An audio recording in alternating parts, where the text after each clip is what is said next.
They were out there as the crew of Fauci. I'm sure you saw them. They collected about 1,200 surveys. They distributed around 1,000 COVID home test kits. They did about 60 PCR tests on site. Two numbers that I liked a lot from all that: 93% of the folks that they surveyed were vaccinated. And more than half of those people were from out of town, which says there's visitors coming from elsewhere to celebrate here, but they're coming vaccinated. They're coming to celebrate safely. That's exactly what we want to see, and that was encouraging news. So the event was largely a big success from the city's perspective. The health department is going to continue to monitor that data. Obviously, 2-3 weeks out from now, we'll have a better sense of what actually happened in terms of COVID rates, and we'll move from there. One thing I do want to clear up and speak to just briefly on the Krewe of Boo, and then we'll move on. There's been some conversation around the shortening of the route and the issue of manpower with NOPD. We want to be clear that in this instance, it was not a manpower shortage for the New Orleans Police Department.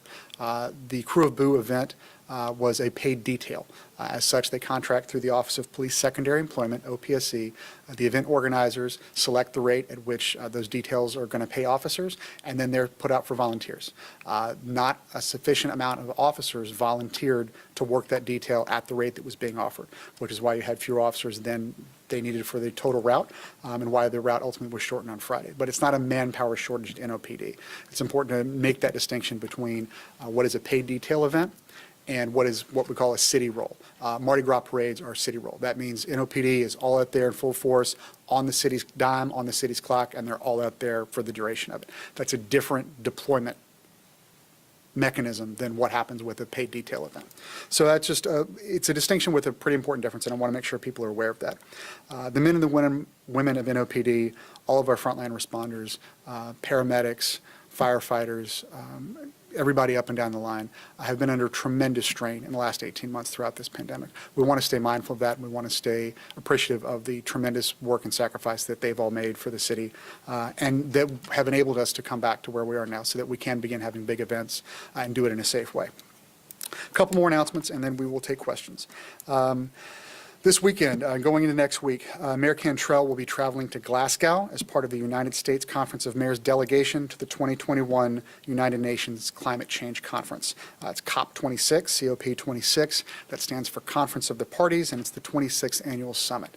The mayor will be joining President Biden, Governor John Bel Edwards, and leaders from across the world to address the issue of climate change. She's departing on Saturday, and she will return the following Friday. She's going to be in close contact throughout with her public safety team and with the public health leadership here in the city. Debris removal. Cover that, and then we will move to questions.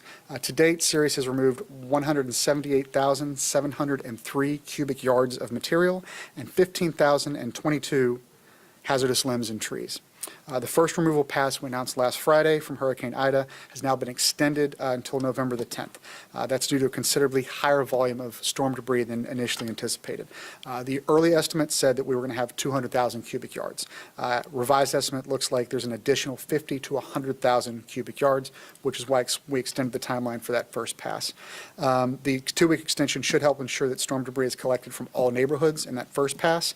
An announcement will be made once we get there for the second and third passes once we get that scheduled. And that's all I have for now. John, let's take some questions. All right. Well, considering that the governor will, or is expected to speak to the mask mandate today statewide, Right. where is the city stand on this deal? And I know that that's two separate entities. It is, yes. That continues. Right. So where are we? So as you can expect, we're not necessarily moving in lockstep with the state. Throughout this pandemic and throughout response, we have, as the mayor has consistently said, been guided by the data and not the date. So it's not necessarily whatever the governor's announcements are today, you shouldn't anticipate that the city will change immediately in step with that. We don't have full details yet as to what the governor is going to be announcing. He's going to be on a call with the mayor later today, and I assume we'll get additional details at that time. Once we have the full details of what he's announcing, at that time the mayor, Dr. Avegno, will look at the data, look at what changes he's making, and determine what's appropriate for us. But there's not going to be any change for us today until the mayor and Dr. Avegno have had the opportunity to review the changes that are actually going into effect in the state level. And you may or may not have the answer for this with Bo at what was it, 1.1%? 1.1%. Yep. And 26 cases daily. Right. What is that benchmark for us to move away from Well, so as you've heard Dr. Vegna say a few times, there's no one trigger. It's the aggregate of all the data. I can say, looking at those numbers, just having come out here and delivered them over and over again, that's a very encouraging figure. Those are two very encouraging figures. So I think in aggregate, we're seeing a good picture come together. I can't speak to exactly what the trigger mechanism is going to be for Dr. Vegna to make that recommendation or for the mayor to make that decision. I will say we do broadly seem to be trending in a good direction, and we're optimistic that we would see continued easements, but I can't give you a specific date on that. Yeah, you mentioned there was not a significant amount of police officers who volunteered to work the parade over the weekend. How is this going to impact future events? No, so to be clear, there were officers that volunteered to work that detail. Detail jobs are handled through the Office of Police Secondary Employment. By policy and just by a good practice, we cannot mandate that any officer works a detail or doesn't work a detail. That's them on their own time and how they choose to work, right? So in this instance, the rate of pay for the detail was set by the event organizer, and that did not attract sufficient volunteers to give them enough manpower for that route, which is why it had to be shortened. But there is absolutely sufficient manpower at NOPD to staff a full Mardi Gras parade, and that's what we intend to do. Any concerns for the weekend when we have a Saints game and a lot of visitors for Halloween and making sure there's enough? Sure. No specific concerns at this time. It's just that's a balance that we continue to have to strike, right? Coming out of the pandemic, and I think everybody's encountered this in one way or the other, we're in a different space than we were 20 months ago in terms of manpower, in terms of availability, and labor across the board, right? And so we're all going to have to move slowly and deliberately as we do this. Krewe of Boo was a great test case. It was a starter, right? It's the first permitted parade we've had in 18 months. And it also highlighted, hey, there's a spot where if we're going to do this with a detail, then we need to look at how we're incentivizing that, right? Lesson learned, right? So we go forward and we go forward. The next big event's Bayou Classic at the end of November, and we anticipate a big win for that one as well. One more question, real quick, on trash pickup update. It was once a week. How is it going? Is everything on schedule? Yes. Complaints or concerns? Yes, no, the 1 day a week thing, as much as it was unfortunate that we had to trim back to that, it worked as intended, meaning it's now predictable, it's happening citywide, your neighborhood, if you know what your day is, it's getting picked up on that 1 day. Broadly, we've seen, I mean, it's not been a completely perfect rollout, but broadly that's been a success. We do anticipate that it's going to be temporary and that we will return to twice a week. I can't give you a date for what that is, but in the near term, that 1 day a week collection was effective in making it more predictable and more steady. Yeah. Just a couple clarifications. You were saying that Dr. Begno and the mayor won't be saying anything about the mask mandate until after they hear what the governor has to say. Correct. Does that mean that we should be expecting some kind of a comment or statement to that effect today? I wouldn't necessarily say, I can't tell you one way or the other on that, and it's going to have to be once they get the data in front of them. I don't know if they're going to make a decision today or if that will be a couple of days from now. Okay, and then also, you talk about being guided by the data and not the data. Sure.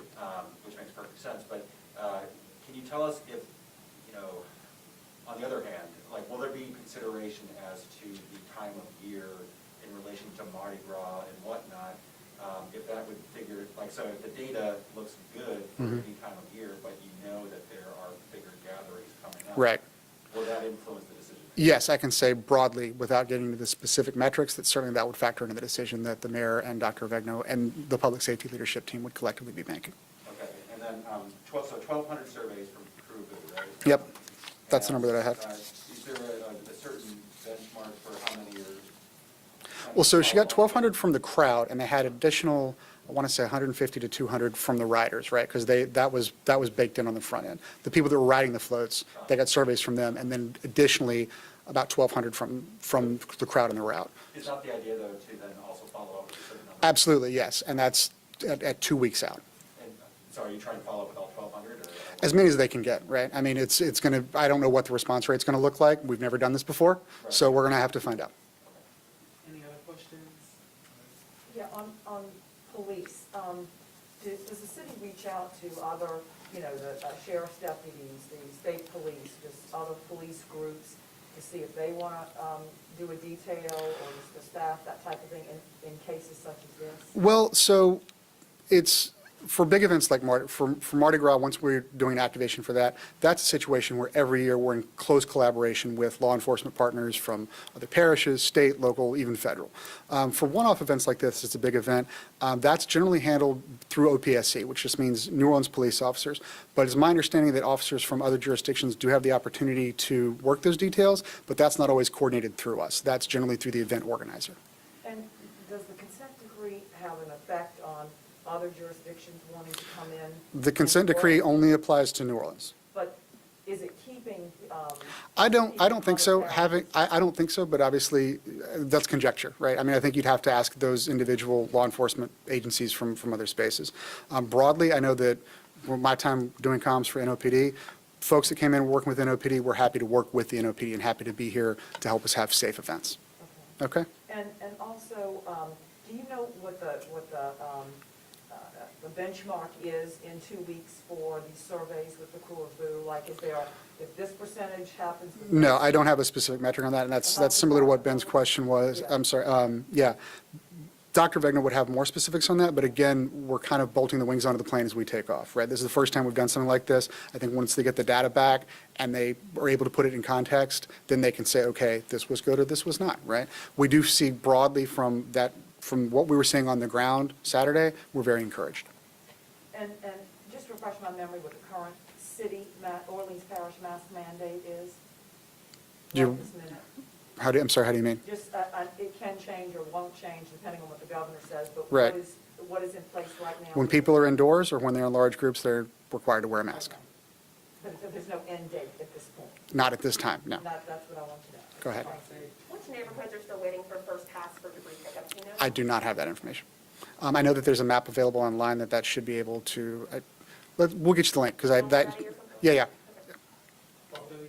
Sure. Well, obviously the thing that certainly ruffled your feathers last week was the word about the route changes. Right, for March. yes. And you and I had a conversation about that in this room, and then the mayor had it, yeah. So I don't know which ever think I'm giving you the wrong thing, but I'm not the mayor, so, I understand. right, I right, understand. right. However, some of the crews have brought up legitimate points in terms of, and even people in these neighborhoods, for folks that have businesses Sure. in the city and, Yep. Old-line crew like Toads are, where they are Zulu Rex, the neighborhoods they go in and all. Right. At what point will that decision be made? Mm-hmm. Will there be a conversation with the crew captains? And does not moving those Mardi Gras crews, someone brought this up in an article the other day, I think Arte Hardy, of moving everyone to the St. Charles route, which is a smaller route, Mm-hmm. become a more dangerous situation of the number of people that you're putting in the smaller route? Right. So I'm aware of all those conversations and the points that you're bringing up. So to try and take them in order, I don't have a date for when that decision will be made, but I want to be clear, it has not yet been made. This is not a done deal. It's something that's under consideration for a lot of the reasons that you just laid out. Conversations with the crew captains absolutely are going to happen and continue to happen. We want to do this with input, and we want to hear all those concerns that I think are very valid, and so does the mayor, certainly. The idea of a more dense concentration of folks is certainly something that would be taken into consideration, right? All these moving parts are a part of that decision. All this to say, the idea of consolidating the routes is not locked in by any means, and the mayor is going to hear out all the relevant stakeholders and hopefully make a decision sooner rather than later, because we're aware that as it gets closer, it accelerates, right? It's not something that we're going to be holding off indefinitely. It's an active conversation, but absolutely something that the mayor wants to involve the crew captains in, involve the community in, and make sure that she is getting that input and that feedback from folks, and she's hearing it for sure. Last question. Any idea about if Dr. Vegna and the Fauci team out at the parade? Right. Any idea on the results of the test that they administered at the parade? I don't have that number, but I can try and find it for you. Yep. And just very quickly, JP is starting recycling again. Is Orleans planning on starting recycling again next week? Not next week, but certainly we wanted to bring back. I don't have a specific date on that yet. Yeah, No. Thank you. Any other questions? All right. Thank you all very much. I appreciate your time.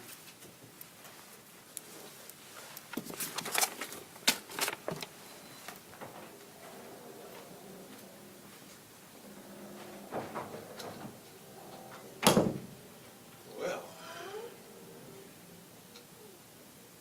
I don't know if I know anything more than before I arrived.